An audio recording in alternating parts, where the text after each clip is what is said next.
You can be laughing with a room full of people who genuinely like you and still feel like no one there actually knows you. If you've ever left a hangout with friends, people who care about you, people who would call themselves close to you, and felt strangely empty on the drive home, this video is for you. And by the end, you're going to understand exactly why this happens, even in relationships that look from the outside like they shouldn't feel lonely at all. Let's start with the truth nobody says directly. Loneliness is not the absence of people. It's the absence of being truly known by the people who are there. You can have a full social calendar, a group chat that never stops buzzing, friends who show up for birthdays and weekend plans, and still feel a quiet ache. A sense that if you disappeared tomorrow, most of them would only ever know the version of you that you let them see, not who you actually are underneath it. This is one of the most disorienting kinds of loneliness, precisely because it doesn't make sense on paper. You have friends, you have plans. You are, by every external measure, socially connected. And yet something still feels hollow. And it's hard to even explain why, because explaining it risks sounding ungrateful for connections that are, in their own way, real. Let's talk about why this happens, because it's rarely about the quality of the people around you, and far more often about the quality of what's actually being shared. The first reason: most friendships operate at the level of activity, not identity. You go to the same events, share the same jokes, discuss the same surface-level updates, work, weekend plans. Whatever show everyone's currently watching, this is genuine connection in its own way. But it often stays at the level of doing things together, rather than actually knowing each other, the fears, the doubts, the parts of yourself you don't bring out in a group setting. This isn't necessarily anyone's fault. Group dynamics naturally pull toward the lowest common denominator of vulnerability, the version of conversation that's comfortable for everyone, that doesn't require anyone to risk being truly seen. Over time, an entire friend group can exist almost entirely at this surface level, without anyone consciously choosing it, simply because deeper conversation never became the default mode. The second reason: you've learned to perform a version of yourself that's easier for the group to hold. Maybe you're the funny one, always ready with a joke, deflecting anything serious before it can land too heavily. Maybe you're the reliable one, always positive, always up for whatever plan, never bringing your own struggles into the space. Whatever the specific role, many people develop a kind of social performance, a slightly edited version of themselves that fits smoothly into their friend group, without ever fully revealing what's underneath that performance. The third reason: vulnerability requires a kind of risk that group settings rarely feel safe enough to hold. Sharing something genuinely difficult, a real fear, a real struggle, a real doubt about your life, requires trusting that the response will be met with care, not judgment, deflection, or awkward silence followed by a quick subject change. In many friend groups, especially larger ones, this kind of safety is never explicitly tested, because no one ever risks finding out whether it exists. So the surface-level dynamic continues, not because anyone actively wants it to stay shallow, but because no one has taken the risk of trying to go deeper and testing whether the friendship can actually hold something more real. Let's talk about something important. This kind of loneliness often gets worse, not better, as people get older, and it's worth understanding why. In childhood and adolescence, friendships often form through sheer proximity, and depth develops almost accidentally, through hours spent together with nothing else to do but actually talk. As adults, time becomes scarce, schedules become complicated, and social time often gets compressed into short, activity-based windows. A dinner, a quick hangout, a group event, that leave little natural space for the kind of slow, unhurried conversation that builds real depth. This means many adult friendships, even ones that started deep years ago, slowly drift toward the surface over time, not through any single event, but simply through the accumulated effect of years of rushed, activity-focused interaction, replacing the slower, more vulnerable conversations that used to happen naturally. Let's talk about social media specifically, because it has made this entire dynamic significantly more complicated. Group chats, social posts, and constant low-effort digital contact create an illusion of closeness that doesn't always match actual depth of connection. You might interact with a friend daily through memes, quick messages, reactions to their posts, and still know almost nothing about what's actually happening in their inner life, what they're afraid of, what they're struggling with, what they genuinely need right now. This constant low-effort contact can actually make deep loneliness harder to notice and harder to address, because on the surface, everything looks connected. The messages are flowing, the group chat is active, but activity is not the same as depth, and mistaking one for the other can leave a genuine ache unaddressed for years, hidden behind the appearance of a full, connected social life. Let's talk about the specific roles people often unconsciously adopt within friend groups, because recognizing your own role clearly is often the first step toward understanding why you feel unseen. The first role, the funny one. If humor became your way of connecting early on, it likely also became your way of deflecting anything that felt too vulnerable to sit with directly. Jokes are wonderful, genuine bonding tools, but if humor is the only mode you offer a group, you may find that people know exactly how to laugh with you and almost nothing about what's actually going on beneath the jokes. The second role, the reliable one. If you've become the friend who's always up for plans, always positive, always easy to be around, people may have quietly stopped checking whether you're actually doing okay, simply because you've never given them a reason to wonder. This isn't malicious on their part. It's a natural consequence of consistently presenting as fine, capable, and low maintenance. The third role, the listener. If you've become the friend people go to when they need to vent, the one who asks good questions, who remembers details, who genuinely cares about what's happening in everyone else's life, the dynamic can easily become one-directional without anyone quite noticing. You know everything about everyone. Very few people know much about you simply because the role you've settled into rarely leaves room for the conversation to turn back around. Let's talk about why breaking out of these roles feels so uncomfortable, even when you consciously want to. Once a group has settled into a certain dynamic, certain unspoken roles for each person, shifting your role even slightly can feel disruptive, both to you and to the group. If you're usually the funny one and suddenly share something genuinely vulnerable, there can be an awkward beat, a moment where the group isn't quite sure how to respond because it's unfamiliar territory for the dynamic you've all built together. This discomfort is real, but it's not a sign that vulnerability was the wrong move.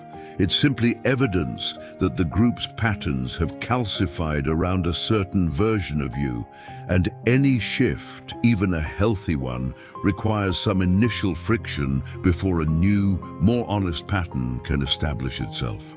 Let's talk about a specific, common experience that illustrates this whole dynamic clearly. Being surrounded by people during a hard time and still feeling like you're going through it completely alone. Maybe you were going through something difficult, a breakup, a loss, a hard season, and you still showed up to hang out with friends, still laughed at the jokes, still participated in the group dynamic, all while carrying something heavy that no one in the room actually knew about. This is an incredibly common experience, and it reveals something important about the gap between social presence and genuine emotional connection. Being physically present with people is not the same as being emotionally accompanied by them.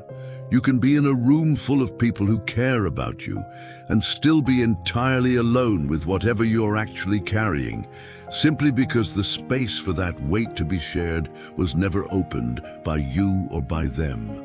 Let's talk about why opening that space feels so difficult, even with people you genuinely trust. The fear of being a burden. Many people carry a deep, often unexamined belief that sharing real struggles will drain, inconvenience, or burden the people around them. This fear often traces back to earlier experiences, moments where vulnerability was met with discomfort, dismissal, or simply too much for someone else to hold, teaching a lasting lesson that it's safer to carry things alone than risk that response again. The fear of changing the dynamic permanently. If you've always been the strong one, the funny one, the reliable one, sharing something genuinely vulnerable can feel like it might permanently shift how people see you. And there's often a quiet fear that this shift won't be welcomed, even if in reality it usually deepens the relationship rather than damaging it. The fear that people simply won't know what to do with real vulnerability. Sometimes this fear is accurate. Not everyone has the emotional skills to sit with someone else's pain without immediately trying to fix it, minimize it, or awkwardly change the subject. This is a real limitation some relationships have, and it's worth being honest about, rather than assuming vulnerability always leads to a deeply supportive response. Let's talk about how to actually start changing this pattern, because understanding it intellectually is only the first step. The first practice: start small, with low-stakes vulnerability, rather than immediately sharing your deepest struggles. You don't need to overhaul an entire friendship dynamic in one conversation. Start by sharing something moderately real, a genuine worry, an honest admission that you're more tired or stressed than you usually let on. Notice how the response lands, and let that response inform how much further you're willing to go with that particular person or group. The second practice: seek out one-on-one time, not just group settings. Depth is often far easier to build in one-on-one conversations than in larger group dynamics, where the presence of multiple people naturally pulls interaction toward the surface. If you have friends you'd like to know and be known by more deeply, prioritize spending time with them individually, where slower, more honest conversation has more natural room to happen. The third practice: ask deeper questions and genuinely listen to the answers. Sometimes the shift toward depth doesn't start with you sharing more. It starts with you asking more, genuinely curious questions that invite others past the surface level. How are you actually doing? Not the quick version. Ma, or Naum, what's been on your mind lately? Asked with real attention and follow-up, often opens space for a more honest exchange, sometimes prompting the other person to ask the same. The fourth practice: notice which relationships have real potential for depth and which ones may simply be what they are. Not every friendship is meant to become deeply intimate, and that's genuinely okay. Some relationships are wonderful precisely because they're easy, fun, low-stakes, activity-based connections. The goal isn't to force every relationship into deep vulnerability. It's to identify which relationships have real potential for more and invest deliberately in deepening those specific ones, rather than expecting every friendship to serve the same purpose. Let's talk about something important. Sometimes, despite genuine effort, certain friendships simply won't deepen the way you'd hope, and this requires an honest kind of grief.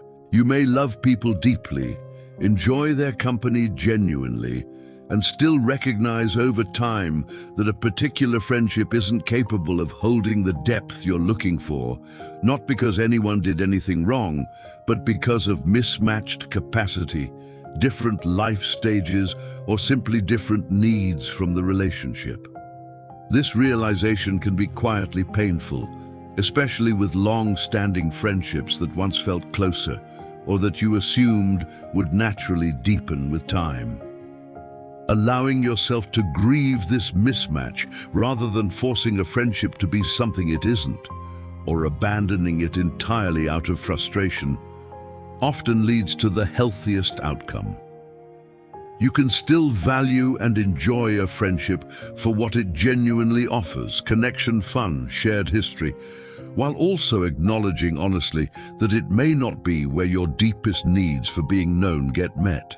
Let's talk about the difference between quantity and quality in friendships, because this distinction is central to understanding why you can feel lonely despite having many friends. Research on loneliness consistently shows that the number of social connections a person has correlates far less with their actual sense of connection than the depth and quality of even just a few key relationships.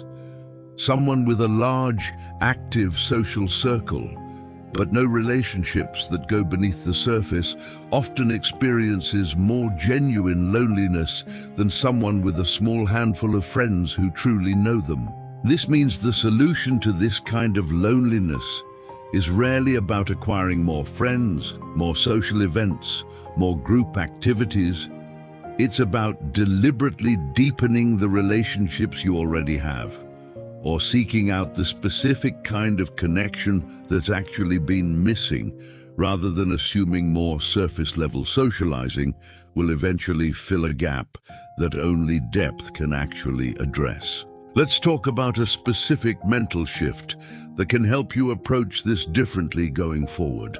Instead of asking, how do I make more friends?" a more useful question is often, which relationships in my life have real potential for depth, and how do I deliberately nurture that potential? This shift moves the focus from quantity, which rarely solves this particular kind of loneliness, toward quality, which actually addresses the root of what's missing. Let's talk about how to identify which of your current relationships have this potential, because not every friendship is a candidate for this kind of depth, and that's genuinely fine. Notice which friends, even if your current interactions stay fairly surface level, seem to show genuine curiosity about you when given the opportunity. Notice which friends respond with care rather than discomfort when you've shared something even mildly vulnerable in the past. Notice which relationships feel like they have room to grow, even if that growth hasn't happened yet, simply because the opportunity for deeper conversation has never really been created. These are the relationships worth deliberately investing deeper effort into, initiating one-on-one time, asking more honest questions, sharing more of your own genuine experience, rather than continuing to interact only within the established, surface-level group dynamic. Let's talk about something worth sitting with, honestly.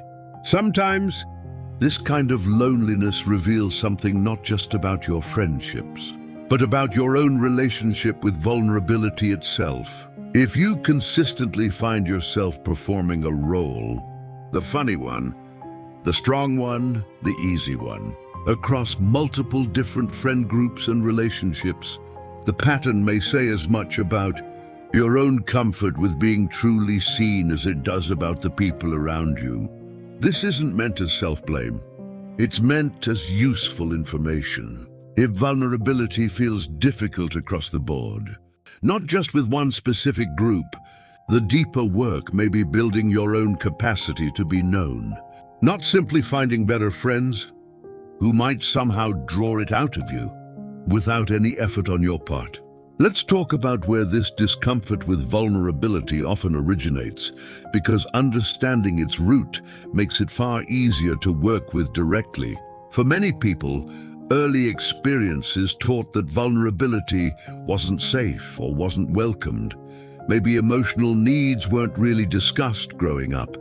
Maybe past vulnerability with an old friend group, a family member, a former partner was met with judgment, dismissal, or even used against you later. These experiences teach a lasting, often unconscious lesson. Keep the real stuff hidden. Show people the version of you that's easier, safer, less likely to be met with a painful response. This lesson, once learned, doesn't stay confined to the specific relationship or situation where it originated.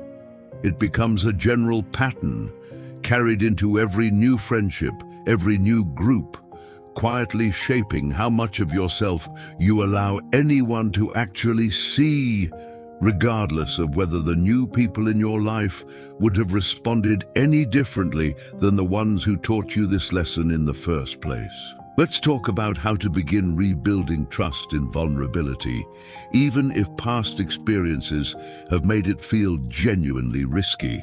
The first step: start testing vulnerability in low-stakes situations, with people who have shown some early evidence of trustworthiness, rather than either avoiding it entirely or immediately sharing your deepest struggles with people who haven't yet earned that level of trust.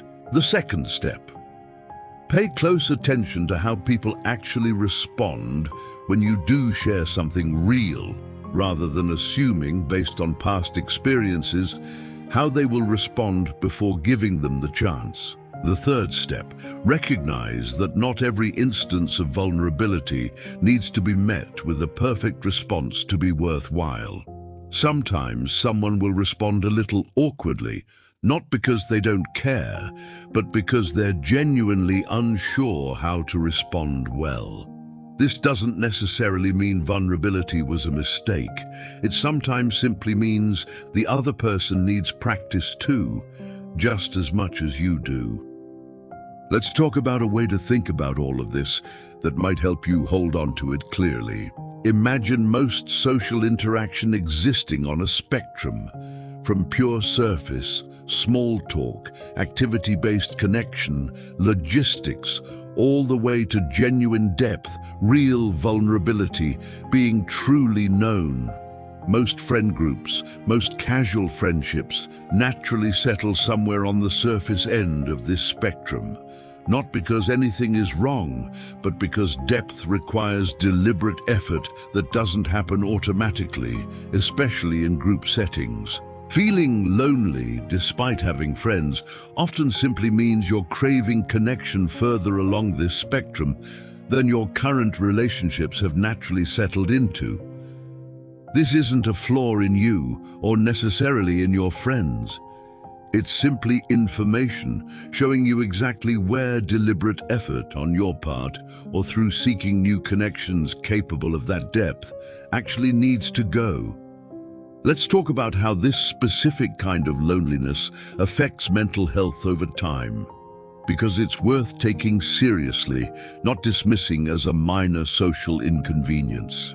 Chronic loneliness, even the kind that exists despite an active social life, is associated with real, measurable effects on both mental and physical well-being. It's not simply an uncomfortable feeling to push through.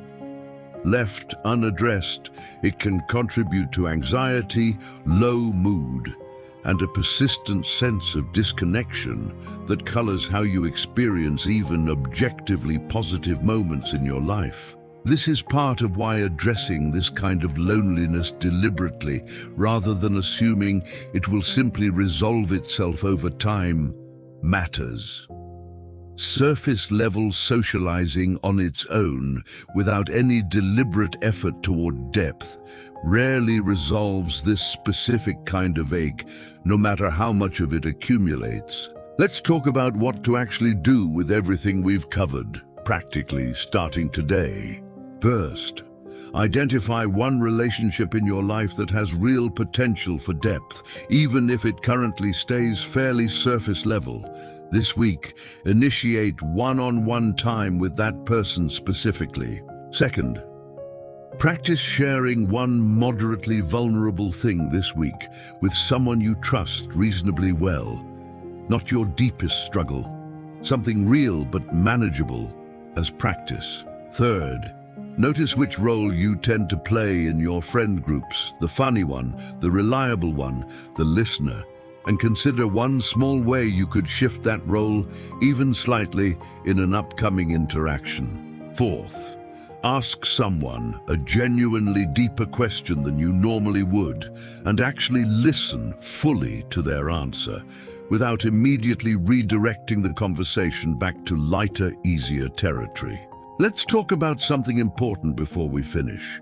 This process of building deeper connection takes real time, and it requires a kind of patience that can feel uncomfortable, especially if you've been carrying this particular loneliness for a long time and want it resolved quickly.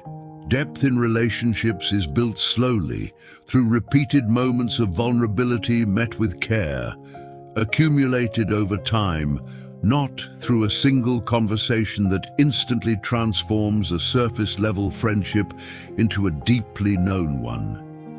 Be patient with this process, both with the people around you and with your own capacity to open up, which may take practice, especially if vulnerability has felt unsafe for a long time. Let's talk about something that might feel counterintuitive, but is genuinely important. Sometimes, addressing this loneliness means being willing to let certain surface-level relationships remain exactly what they are, without resentment. Not every friend needs to become a deep, vulnerable confidant. Some people are wonderful for what they genuinely offer. Fun, shared activities, easy company, without that meaning the friendship has failed somehow, because it hasn't deepened into something more intimate. Releasing the expectation that every relationship should eventually become deeply known can actually reduce a significant amount of unnecessary disappointment, freeing you to appreciate surface-level friendships for exactly what they are, while deliberately investing deeper effort into the specific relationships that show real potential and mutual interest in going further. Let's talk about the relationship between self-knowledge and being known by others, because this connection is often overlooked. It's genuinely difficult for other people to know you deeply if you don't have a clear, honest relationship with yourself first. If you're consistently unsure of your own feelings, needs, or genuine experience, because you've spent years focused outward, managing the group dynamic, playing a certain role, it becomes difficult to share something real with others, simply because you haven't fully identified what that real, honest experience actually is. This means part of addressing this loneliness involves turning inward first, genuinely checking in with your own feelings and needs before trying to share them with others. Journaling, quiet reflection, or simply pausing regularly to ask yourself honestly how you're actually doing, beneath the automatic says "I'm fine." Just can help rebuild this internal clarity, which then makes genuine vulnerability with others significantly more accessible. Let's talk about hope, because everything we've discussed so far might feel heavy, but the actual outlook here is genuinely encouraging. Nearly everyone who has felt this specific kind of loneliness, surrounded by people, yet still feeling unknown, has the capacity to build the kind of deeper connection they're craving. This isn't a permanent condition, or evidence that something is fundamentally wrong with you or your relationships. It's simply a pattern built over time, through years of surface-level interaction becoming the default, that can be deliberately shifted through consistent, small, courageous choices toward more honesty and depth. The people capable of meeting you there, at that deeper level, are very likely already in your life, in relationships that simply haven't been given the opportunity yet to grow beyond where they've naturally settled. And in some cases, new relationships, built more intentionally around depth from the start, may become part of your life as well, once you're actively seeking that kind. of connection rather than simply accepting surface-level interaction as the only option available. Let me leave you with this. Feeling alone despite having friends does not mean something is wrong with you, or that your friendships aren't real. It means the connection you're craving exists at a different depth than where your current relationships have naturally settled, often simply because that depth was never deliberately built, not because it isn't possible. You are allowed to want to be truly known, not just included. You are allowed to want friendships that go beneath the surface, beyond shared activities and easy jokes, into genuine understanding of who you actually are. And you are capable of building that gradually through small, honest choices, sharing a little more, asking a little deeper, letting people see a little further past the role you've been playing. This won't happen overnight, and it won't happen with every single relationship in your life, and that's genuinely okay. It takes just a few relationships, truly known, truly mutual, to dissolve a loneliness that can otherwise persist, even in the middle of a crowded room. You don't have to keep performing the version of yourself that's easiest for everyone else to hold. You are allowed to be fully seen, and the people worth keeping close are the ones capable of loving you even more once they finally get the chance. If this resonated with you, you're not alone. So many people carry this exact ache quietly, surrounded by people, and still feeling like no one truly knows them. If you're new here, this channel is called Withinism.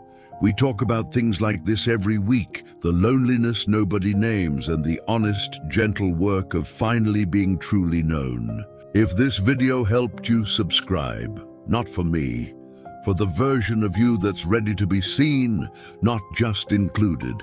And if someone comes to mind who might be quietly feeling this exact loneliness, even surrounded by people who love them, send this to them. Sometimes the first step toward being known is simply realizing you're not the only one feeling unseen. Thank you for watching. I'll see you in the next one.